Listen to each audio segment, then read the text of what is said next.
Hello everyone, আসসালামু আলাইকুম। Welcome back to my YouTube channel the notebook blog. আজকে আপনাদের সাথে শেয়ার করব মজাদার ব্রেড পুডিং রেসিপি। পাউরুটি দিয়ে এই মজাদার ব্রেড পুডিংটি যদি আপনি একবার বানিয়ে খান তাহলে আপনার বারবার খেতে ইচ্ছে করবে। চলুন এই মজাদার ব্রেড পুডিং রেসিপিটি শুরু করা যাক। ব্রেড পুডিং তৈরি করার জন্য প্রথমে এখানে 6 পিস ব্রেড নিয়ে নেওয়া হয়েছে। আপনারা আপনাদের প্রয়োজন অনুযায়ী পাউরুটির পিস নিয়ে নেবেন। এখন প্রতিটি পাউরুটির পিসকে ছোট ছোট করে কিউব করে কেটে নেওয়া হচ্ছে।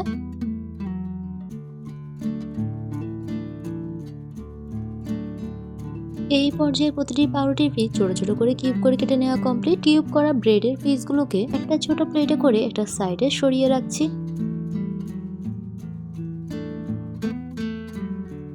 কিউব করে রাখা ব্রেডের পিসগুলো একটা সাইডে সরিয়ে রেখে এখন আমি একটা মিক্সিং বোল নিয়ে নিলাম আর নিয়েছি রুম টেম্পারেচারে রাখা 3টা ডিম। এখন ডিমগুলোকে একটা একটা করে ভেঙে মিক্সিং বোলে নিয়ে নিচ্ছি। পুডিং তৈরি করার জন্য অবশ্যই রুম টেম্পারেচারে রাখা ডিম ব্যবহার করবেন। যদি ডিমটা ফ্রিজে থাকে তাহলে পুডিং তৈরি করার 20 থেকে 30 মিনিট আগে ডিমটা ফ্রিজ থেকে বের করে রাখবেন। এরপর যখন ডিমটা নর্মাল টেম্পারেচারে আসবে তখন ডিমটা পুডিং তৈরি করতে ব্যবহার করবেন। এই পর্যায়ে 3টা ডিমকে ভেঙে নেওয়া কমপ্লিট। এখন এর মধ্যে দিয়ে দেওয়া হচ্ছে সামান্য পরিমাণের লবণ, প্রায় 1 কাপ পরিমাণ চিনি দিয়ে দেওয়া হচ্ছে। আপনারা আপনাদের টেস্ট অনুযায়ী চিনিটা বাড়িয়ে কমিয়ে দিবেন। এখন ডিম এবং চিনিটাকে ব্লেন্ডার জগে নিয়ে নেওয়া হচ্ছে। ব্লেন্ডার জগে ডিম এবং চিনিটাকে ভালো করে ব্লেন্ড করে নিয়ে নেওয়া হচ্ছে। আপনারা চাইলে এই কাজটা হ্যান্ড উইক্স দিয়েও করতে পারেন, তবে ব্লেন্ডার জগে ব্লেন্ড করে নিলে সময়টা একটু কম লাগে।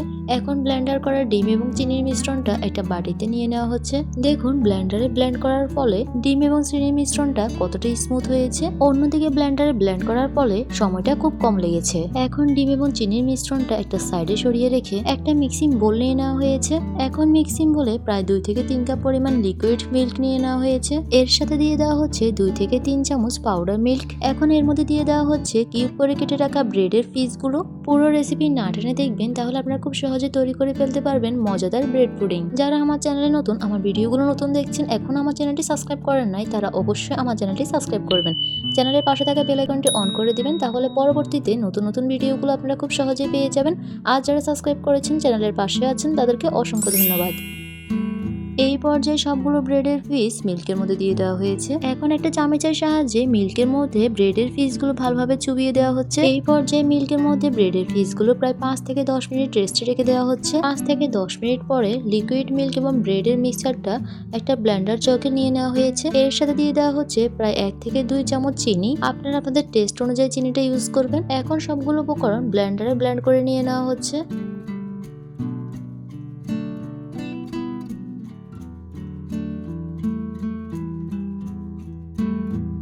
সবগুলো উপকরণ পারফেক্ট ভাবে ব্লেন্ড করা শেষে এখন মিশ্রণটা একটা বাটিতে নিয়ে নেওয়া হচ্ছে।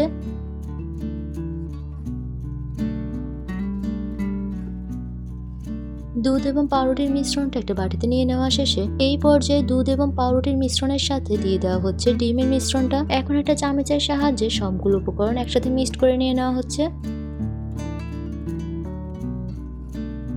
এই পর্যায়ে সবগুলো উপকরণ একসাথে মিক্সড করে পুডিং তৈরি করার জন্য লিকুইড মিশ্রণটা তৈরি। এখন পুডিংটা যে পাত্রে তৈরি করব সেই পাত্রে ক্যারামেলটা তৈরি করে নিচ্ছি। ক্যারামেল তৈরি করার জন্য প্রথমে এখানে 3 থেকে 4 চামচ চিনি দিয়ে দেওয়া হয়েছে। চিনির সাথে প্রায় 2 থেকে 3 চামচ পানি দিয়ে দেওয়া হচ্ছে। এরপর চুলার আঁচ মিডিয়াম হিটে রেখে চিনির কালার আসা পর্যন্ত অপেক্ষা করতে হবে। স্ক্রিনে লক্ষ্য করলে আপনারা খুব সহজে বুঝতে পারবেন কিভাবে ক্যারামেলটা তৈরি করে নেওয়া হচ্ছে। যখন চিনিটার কালার চলে আসবে তখন একটা চামচের সাহায্যে সবগুলো চিনি একসাথে মিক্সড করে দেওয়া হচ্ছে। এতে করে ক্যারামেলের কালারটা সব দিকে একরকম হবে এবং ক্যারামেলের কালারটা দেখতে খুবই সুন্দর হবে। স্ক্রিনে লক্ষ্য করলে আপনারা খুব সহজেই বুঝতে পারবেন কিভাবে ক্যারামেলটা তৈরি করে নেওয়া হচ্ছে।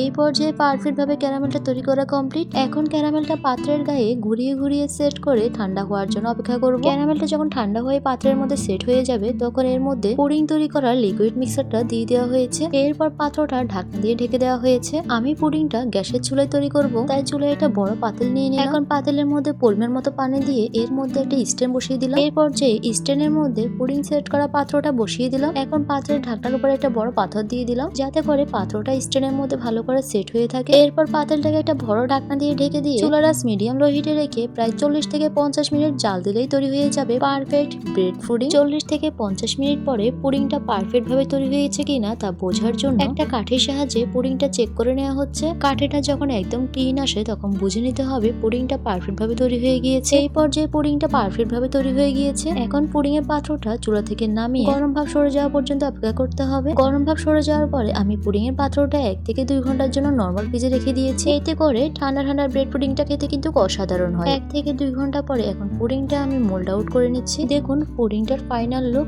দেখতে যতটা লোভনীয় হয়েছে খেতে কিন্তু অসাধারণ হয়েছে। একবার হলো এই রেসিপি ট্রাই করবেন। আশা করব আপনাদের পরিবারে ছোট বড় সকলের খুবই ভালো লাগবে। এই মজাদার ব্রেড পুডিংটা যদি আপনি একবার বানিয়ে খান তাহলে আপনার বারবার খেতে ইচ্ছে করবে। দেখুন ব্রেড পুডিংটা দেখতে যতটা লোভনীয় হয়েছে খেতে কিন্তু অসাধারণ হয়েছে। চলুন ব্রেড পুডিংটা কেটে দেখিয়ে দিচ্ছি আপনাদেরকে।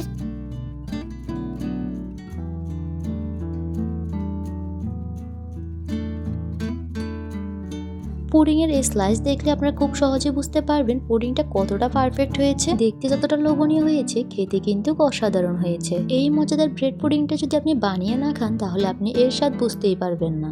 এই মজাদার পারফেক্ট ব্রেড পুডিং এর রেসিপি একবার হলো ট্রাই করবেন। আমার চ্যানেলের ভিডিওগুলো যদি আপনাদের ভালো লেগে থাকে তাহলে আমার চ্যানেলের ভিডিওগুলো লাইক, কমেন্ট এবং শেয়ার করবেন। আজকের ভিডিও এই পর্যন্ত। পরবর্তী ভিডিও দেখার জন্য আমন্ত্রণ রইল। সবাই ভালো থাকবেন, সুস্থ থাকবেন। আল্লাহ হাফেজ।